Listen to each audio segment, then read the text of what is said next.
Breaking news చూస్తున్నాం. తెలంగాణలో పంచాయతీ ఎన్నికలకు ప్రభుత్వం కసరత్తు చేస్తోంది. రిజర్వేషన్లపై జిల్లాలో గెజెట్ నోటిఫికేషన్లు జారీ చేశారు. కలెక్టర్ల నుంచి ప్రభుత్వానికి గెజెట్ నోటిఫికేషన్స్ చేరాయి. సాయంత్రం వీటిని ఈసీకి పంపనుంది పంచాయతీరాజ్ శాఖ.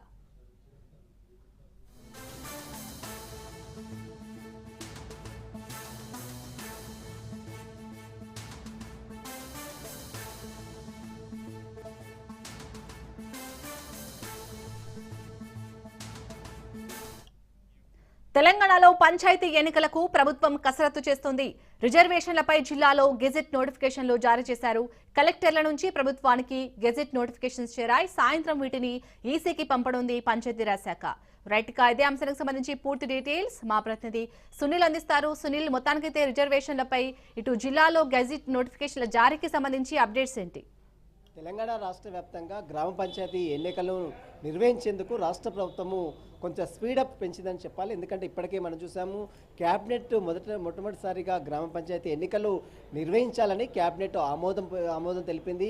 ఈ నేపథ్యంలోనే తెలంగాణ రాష్ట్ర వ్యాప్తంగా ఉన్నటువంటి అన్ని జిల్లాల్లో పెండింగ్లో ఉన్నారు. దాదాపు 20 నెలల నుంచి సర్పంచులు అదేవిధంగా వార్డు మెంబర్లు కూడా ఇప్పటివరకే ఎన్నికలు నిర్వహించలేదు. కాబట్టి ఇక ఎన్నికలు అంటే పాత పద్ధతి ద్వారా 2018 రిజర్వేషన్లు ఏ విధంగా ఉన్నాయో ఆ తరహాలోనే మళ్ళీ ఈసారి ఎన్నికలు నిర్వహించాలని రాష్ట్ర ప్రభుత్వము క్యాబినెట్ అప్రూవల్ కూడా తెలిపింది. కాబట్టి ప్రస్తుతం దీనికి సంబంధించినటువంటి విధి విధానాలు మొత్తం కూడా అధికారులకు పంచాయత్ శాఖ జీవో ద్వారా విడుదల చేయడం జరిగింది.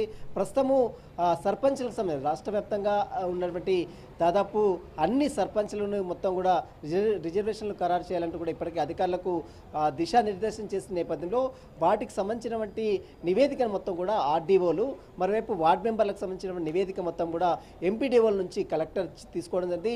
కలెక్టర్ ఈరోజు కొద్దిసేపమే రాష్ట్ర ప్రభుత్వానికి ఆ రిజర్వేషన్లకు సంబంధించినటువంటి నివేదికను మొత్తం కూడా అటు చీఫ్ సెక్రటరీకి సమర్పించడం జరిగింది. ఈరోజు సాయంత్రం వరకు ఈ యొక్క గెజిట్ నోటిఫికేషన్ సంబంధించిన వివరాలన్నీ కూడా పంచాయతీరాజ్ శాఖ నుంచి అటు ఎలక్షన్ కమిషన్కి వెళ్తుంది. ఎలక్షన్ కమిషన్ మొత్తం దీని ప్రాసెస్ అంతా కూడా కంప్లీట్ చేసిన తర్వాత ఎలక్షన్ నోటిఫికేషన్ త్వరలోనే ఇచ్చే అవకాశం ఉంది. ఒకవైపు ఈరోజు హైకోర్టులో సైతం ఈరోజు విచారణ ఉన్న నేపథ్యంలో Telangana chief justice Aparesh Kumar bench ఈరోజు లీవ్లో ఉన్న నేపథ్యంలో ఈ పిటిషన్ని రేపు విచారించిన తర్వాత దీనిపై మరొక క్లారిటీ కూడా వచ్చాయి. ఒకవైపు కోర్టులో విచారణ ఉండగానే మరోవైపు ప్రభుత్వం కూడా గ్రామ పంచాయతీ స్థానిక సంస్థల ఎన్నికలపై కసరత్తు ప్రారంభించింది. మొట్టమొదటిసారిగా సర్పంచులు వార్డు మెంబర్ల ఎన్నికలు జరపాలని ఇప్పటికే రాష్ట్ర ప్రభుత్వం నిర్ణయించింది. కాబట్టి దానికి సంబంధించినటువంటి రిజర్వేషన్లు సంబంధించినటువంటి ఖరారు చేయడం జరిగింది. ఆ రిజర్వేషన్ల ప్రక్రియ పూర్తయింది కాబట్టి ఆ గెజిట్ నోటిఫికేషన్ కూడా విడుదల చేసింది. కాబట్టి ఈరోజు సాయంత్రం వరకు ఎలక్షన్ కమిషన్కి ఇదంతా కూడా సమర్పిస్తుంది. ఎలక్షన్ కమిషన్ అన్ని పరిశీలించిన తర్వాత నోటిఫికేషన్స్ కూడా 1-2 రోజుల్లోనే వెలువచ్చే అవకాశం. ప్రస్తుతం అయితే గెజిట్ నోటిఫికేషన్ విడుదలైంది.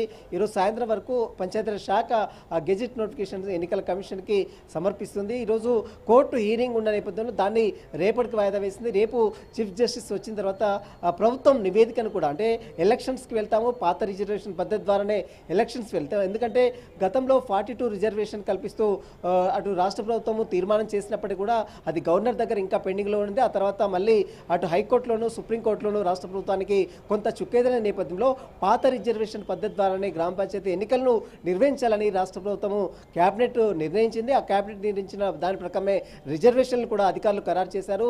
ఆ ఖరారు చేసినటువంటి రిజర్వేషన్ గెజిట్ని ఈరోజు విడుదల చేసి రాష్ట్ర ప్రభుత్వానికి చేరింది. రాష్ట్ర ప్రభుత్వం ఈరోజు సాయంత్రం వరకు పంచాయతీరాజ్ శాఖ నుంచి ఎలక్షన్ కమిషన్ కూడా వెళ్లే అవకాశం ఉంది. Right, thank you Sunil.